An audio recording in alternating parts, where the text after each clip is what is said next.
ನಮಸ್ತೆ ಫ್ರೆಂಡ್ಸ್, ಇಂದಿನ ಈ ಒಂದು ವಿಡಿಯೋದಲ್ಲಿ ಹೇಗೆ ನೈಜವಾಗಿ ನಾವು ಜನಗಣತಿಯನ್ನು ಮಾಡೋದು ಮನೆಗಳ ಪಟ್ಟಿಯನ್ನು ಅಂತ ನೋಡ್ತಾ ಹೋಗೋಣ. ಈ ಬ್ಲಾಕಲ್ಲಿ ನೋಡೋದಾದರೆ ಮನೆಗಳು ಈ ರೀತಿ ಇದೆ, ನೋಡ್ಬೋದು.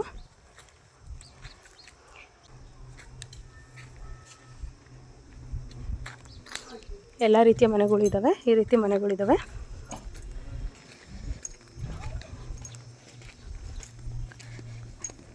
ವಾಯುವ್ಯ ದಿಕ್ಕಂದರೆ ಇಲ್ಲಿಂದ ಆಗುತ್ತೆ. ನಾನು ನಂಬರ್ಗಳನ್ನು ಇಲ್ಲಿಂದ ಫಸ್ಟ್ ಇಲ್ಲಿಂದ ನಂಬರನ್ನು ಕೊಟ್ಟಿದ್ದೀನಿ.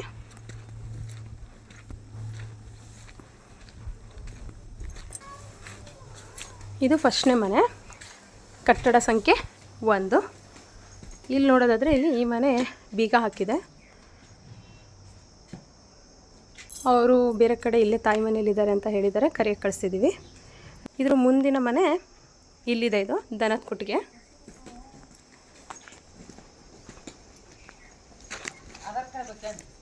ಬೇಡ ರೀ.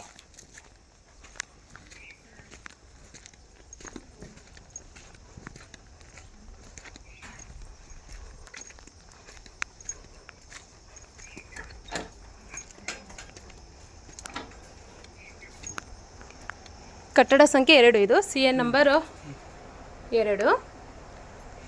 ನೋಡ್ಬೋದು, ಇದು ದನದ ಕೊಟ್ಟಿಗೆ ಇದೆ.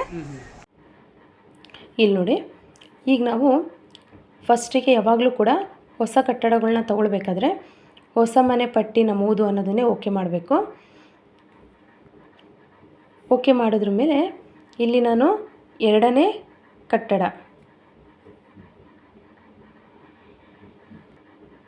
ಇಲ್ಲಿ ನೋಡಿ, ಈಗ ನಾವು ಮಾಡ್ತಿರೋದು 2ನೇ ಕಟ್ಟಡ. ಇಲ್ಲಿ ನೋಡಿ, ಸಾಲಿನ ಸಂಖ್ಯೆ 2, ಕಟ್ಟಡದ ಸಂಖ್ಯೆ 2, ಹಾಗೆ ಜನಗಣತಿ ಮನೆ ಸಂಖ್ಯೆ ಕೂಡ 2. ಈ 3 ಕೂಡ ಸೇಮ್ ಸೀರೀಸ್ ಇದೆ ಅಲ್ವಾ. ಈ ರೀತಿ ಸೇಮ್ ಇದ್ದಾಗ ನಾವು ಮಾಡ್ತಿರೋ ಜನಗಣತಿಯಲ್ಲಿ ಯಾವುದೇ ರೀತಿಯ ತೊಂದರೆನೂ ಕೂಡ ಆಗಿಲ್ಲ. ಎಲ್ಲೂ ಯಾವ ಮನೆಯೂ ಕೂಡ ಮಿಸ್ ಆಗಿಲ್ಲ. ಎಲ್ಲೂ ಯಾವ CN ನಂಬರ್ನ ಬಿಟ್ಟು ಇನ್ನೊಂದು ನಂಬರನ್ನು ನಾವು ಮಾಡಿಲ್ಲ.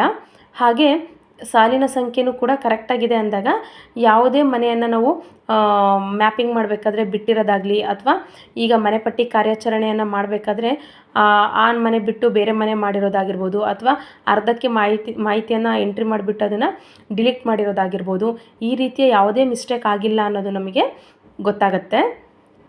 ಏನಾದರೂ ಮಿಸ್ಟೇಕ್ ಆಗಿತ್ತಪ್ಪ, ನಾವೇನಾದರೂ ಈಗ ಒಂದು ಯಾವುದೋ ಮನೆಗೆ ಕಟ್ಟಡ ಸಂಖ್ಯೆಗೆ CN ನಂಬರಿಗೆ ಹೋಗಿದ್ವಿ, ಹೋಗಿಬಿಟ್ಟು ಅಲ್ಲೇನಾದರೂ ಮಾಹಿತಿಯನ್ನು ಎಂಟ್ರಿ ಮಾಡಿಬಿಟ್ಟು ಮತ್ತೆ ನಾವು ಕಂಟಿನ್ಯೂ ಮಾಡದೆ ಬೇರೆ ಒಂದು ಹೊಸ ಮನೆ ಪಟ್ಟಿ ನಮೂದನ್ನು ಓಕೆ ಮಾಡಿ ಬೇರೆ ಮಾಹಿತಿಯನ್ನು ತುಂಬ್ತಾ ಹೋದ್ವಿ ಅಂದಾಗ, ಹೊಸ ಮನೆ ಪಟ್ಟಿ ನಮೂದನ್ನು ಓಕೆ ಮಾಡಿದಾಗ ಆವಾಗ ಏನಾಗುತ್ತೆ ಅಂದರೆ ಆಟೋಮೆಟಿಕ್ಕಾಗಿ ನಮಗೆ ಸಾಲಿನ ಸಂಖ್ಯೆ ಅನ್ನೋದು ಬೇರೆಯೇ ಬರುತ್ತೆ. ನಿಮ್ಮ ಕಟ್ಟಡದ ಸಂಖ್ಯೆಗೂ ಸಾಲಿನ ಸಂಖ್ಯೆಗೂ ಹೊಂದಾಣಿಕೆ ಆಗೋದಿಲ್ಲ.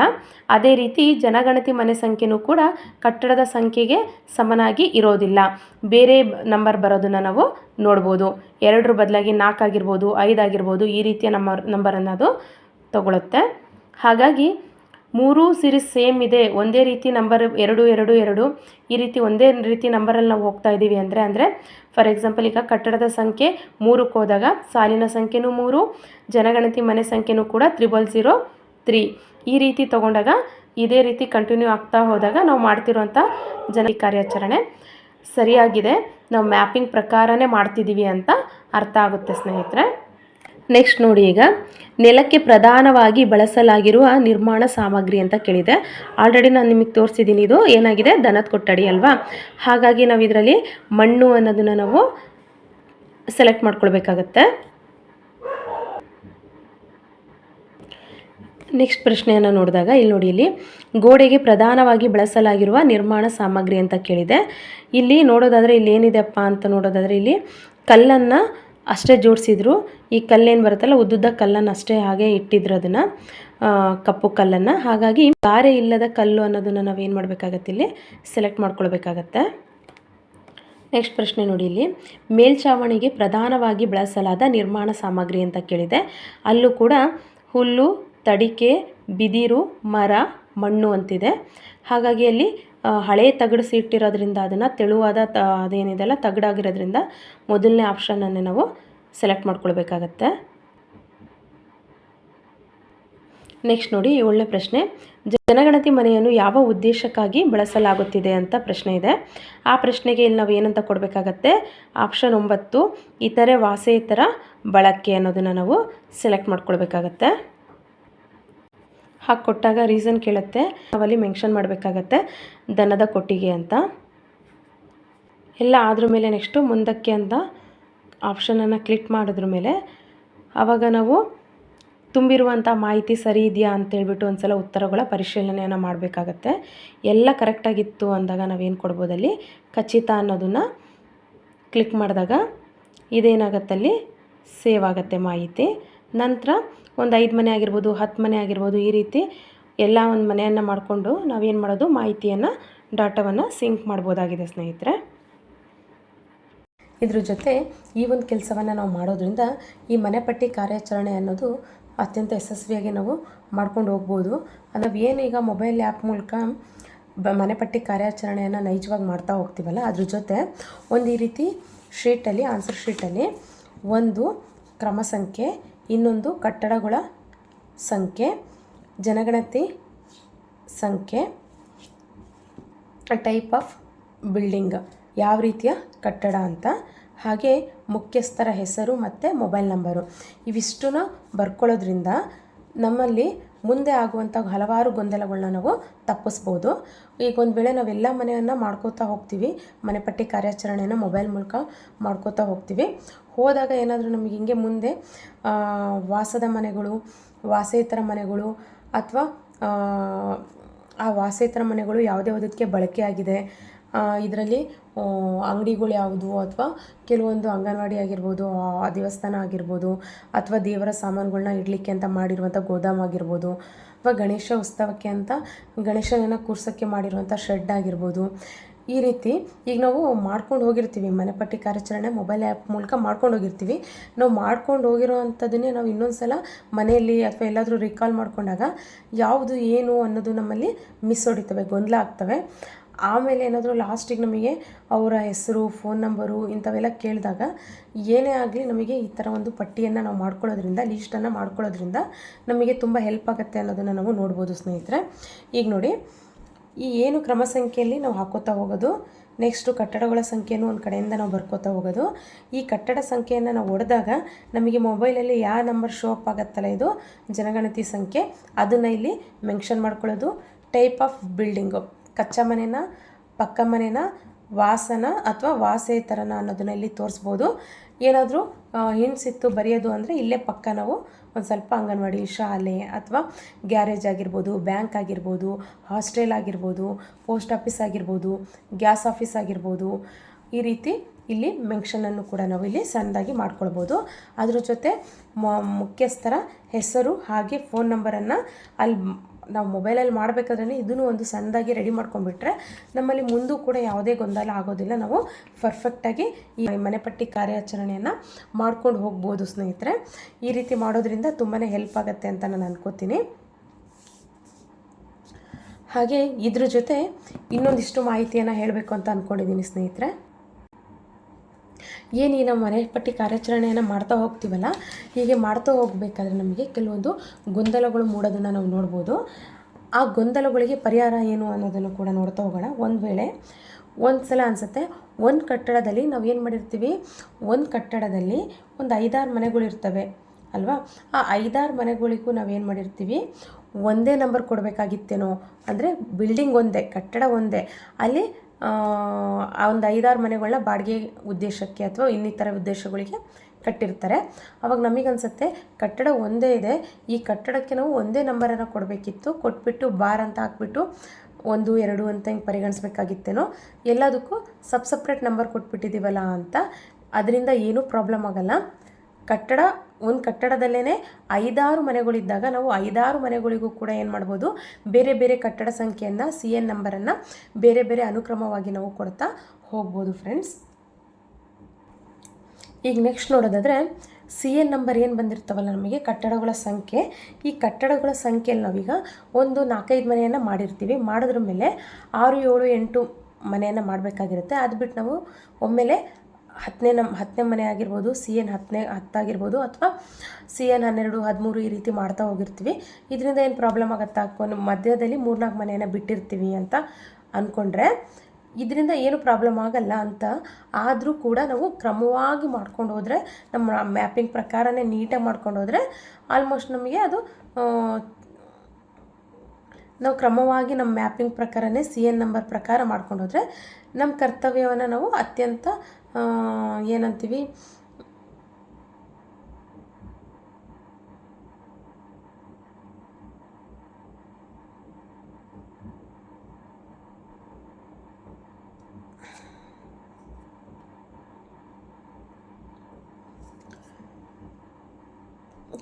ಮ್ಯಾಪಿಂಗ್ ಪ್ರಕಾರನೇ ಕ್ರಮವಾಗಿ ಮಾಡ್ಕೊಂಡು ಹೋಗಿದ್ದೀವಿ ಅಂದರೆ ನಮ್ಮ ಏನಿದೆ ಅಲ್ಲ ಇದು ಮನೆಪಟ್ಟಿ ಕಾರ್ಯಾಚರಣೆಯನ್ನು ಇಲ್ಲಿ ನಾವು ತುಂಬ ಟ್ರಾನ್ಸ್ಪರೆಂಟಾಗಿ ಅಂದರೆ ತುಂಬ ಬ್ರೈಟಾಗಿ ಚೆನ್ನಾಗಿ ಮಾಡಿದ್ದೀವಿ, ಯಾವುದೂ ಇಲ್ಲದೆ ಮ್ಯಾಪಿಂಗ್ ಪ್ರಕಾರನೇ ಮಾಡಿದ್ದೀವಿ ಅಂತ ಅಂದ್ಕೊಳ್ಬೋದು.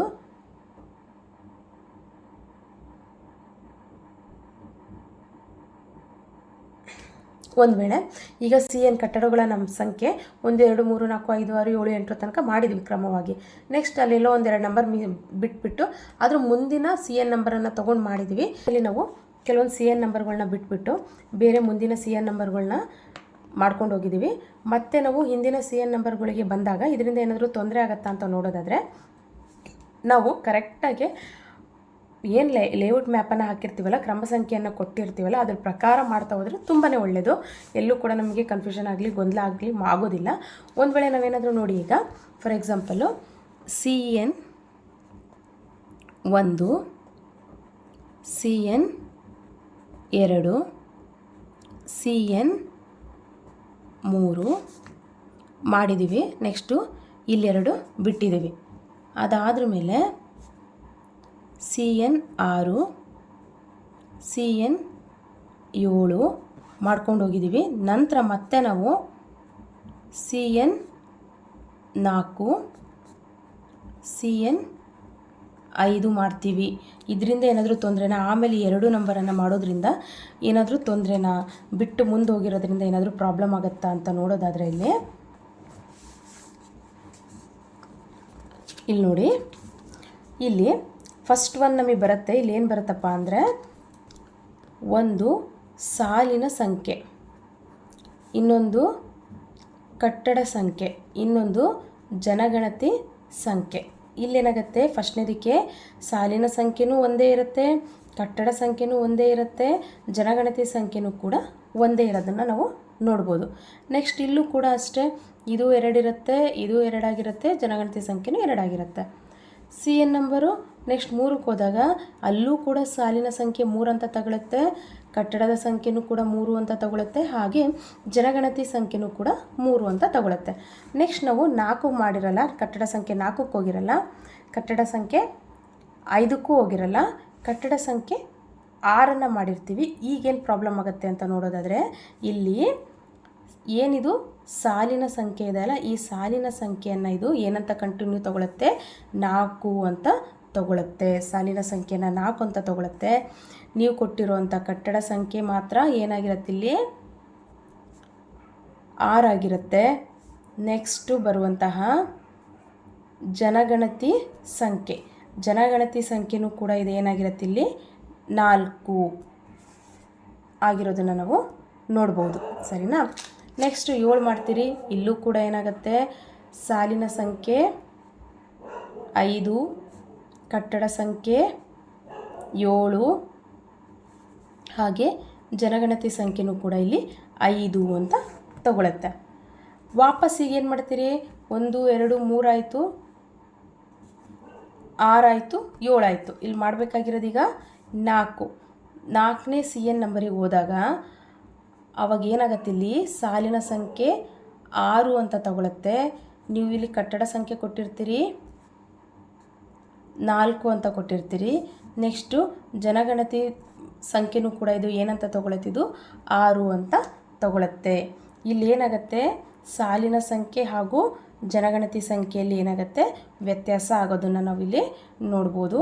ನೆಕ್ಸ್ಟ್ ಮುಂದೂ ಅಷ್ಟೇ, ಈಗ ನೀವು CN 5ಕ್ಕೆ ಹೋದಾಗ ಇಲ್ಲೂ ಸಾಲಿನ ಸಂಖ್ಯೆ 7 ಅಂತ ತಗೊಳುತ್ತೆ. ಕಟ್ಟಡ ಸಂಖ್ಯೆಯನ್ನು ನೀವು 5 ಅಂತ ಕೊಟ್ಟಿರ್ತೀರಿ. ಆವಾಗ ಜನಗಣತಿ ಸಂಖ್ಯೆಯಲ್ಲಿ ಏನಾಗುತ್ತೆ, ನಿಮಗೆ 7 ಅಂತ ಸಿಗತ್ತೆ. ಹಾಗಾಗಿ ಇದೇ ರೀತಿಯ ಪ್ರಾಬ್ಲಮ್ ಏನಾಗುತ್ತೆ, ಈಗ ಕಂಟಿನ್ಯೂ ಆಗ್ತಾ ಹೋಗೋದನ್ನು ನೋಡ್ಬೋದು. ಸಾಲಿನ ಸಂಖ್ಯೆ ಒಂದು ಸಲ ಚೇಂಜ್ ಆಯಿತು ಅಂದಾಗ ಅದು ಸೀರೀಸ್ ವೈಸೇ ಬರ್ತಾ ಹೋಗುತ್ತೆ. ನೀವು ಕಟ್ಟಡ ಸಂಖ್ಯೆ ಕೊಟ್ಟಂಗೆ ನಿಮಗೆ ಅಲ್ಲಿ ಸಾಲಿನ ಸಂಖ್ಯೆ ಬರೋದಿಲ್ಲ. ನೀವು ಕಟ್ಟಡ ಸಂಖ್ಯೆ ಅನುಕ್ರಮವಾಗಿ ಕೊಟ್ಟರೆ ಅಲ್ಲಿ ಸಾಲಿನ ಸಂಖ್ಯೆ ಹಾಗೂ ಜನಗಣತಿ ಸಂಖ್ಯೆನೂ ಕೂಡ ಅನುಕ್ರಮವಾಗೇ ಬರುತ್ತೆ. ನೀವು ಕಟ್ಟಡ ಸಂಖ್ಯೆಯಲ್ಲಿ ಏನಾದರೂ ವ್ಯತ್ಯಾಸ ಮಾಡಿದಾಗ ನಿಮ್ಮ ಕಟ್ಟಡ ಸಂಖ್ಯೆಗೂ ಅಲ್ಲಿರುವಂಥ ಜನಗಣತಿ ಸಂಖ್ಯೆಗೂ ಏನಾಗುತ್ತೆ, ವ್ಯತ್ಯಾಸ ತೋರಿಸುತ್ತೆ. ಆವಾಗ ನಿಮಗೆ ಎಲ್ಲ ಇದೇನು ಮನೆಪಟ್ಟಿ ಕಾರ್ಯಾಚರಣೆಯನ್ನು ಮಾಡಿದ್ರ ಮೇಲೆ ನಿಮಗೆ ಅನಿಸುತ್ತೆ, ಒಂದು ಕಡೆಯಿಂದ ನೀವು ಕೌಂಟ್ ಮಾಡ್ಕೊತಾ ಹೋದಾಗ ಇಲ್ಲಿ ನಿಮಗೆ ನಂಬರ್ಸಲ್ಲಿ ಮಿಸ್ ಹೊಡೆಯುತ್ತೆ. ಮನೆಪಟ್ಟಿಗಳು ಕಟ್ಟಡ ಸಂಖ್ಯೆ ಇಷ್ಟಿದೆ, ಇಷ್ಟೇ ನಂಬರ್ ಬರಬೇಕಾಗಿತ್ತು, ಆದರೆ ಜನಗಣತಿಯಲ್ಲಿ ಯಾಕೆ ನಮಗೆ ಇದರಲ್ಲಿ ನಂಬರ್ಸ್ ಜಾಸ್ತಿ ಬಂದಿದೆ, ಸಾಲಿನ ಸಂಖ್ಯೆ ಯಾಕೆ ಜಾಸ್ತಿ ಹೋಗಿದೆ ಅನ್ನೋದು ನಿಮಗೆ ಆವಾಗ ಗೊಂದಲ ಆಗುತ್ತೆ.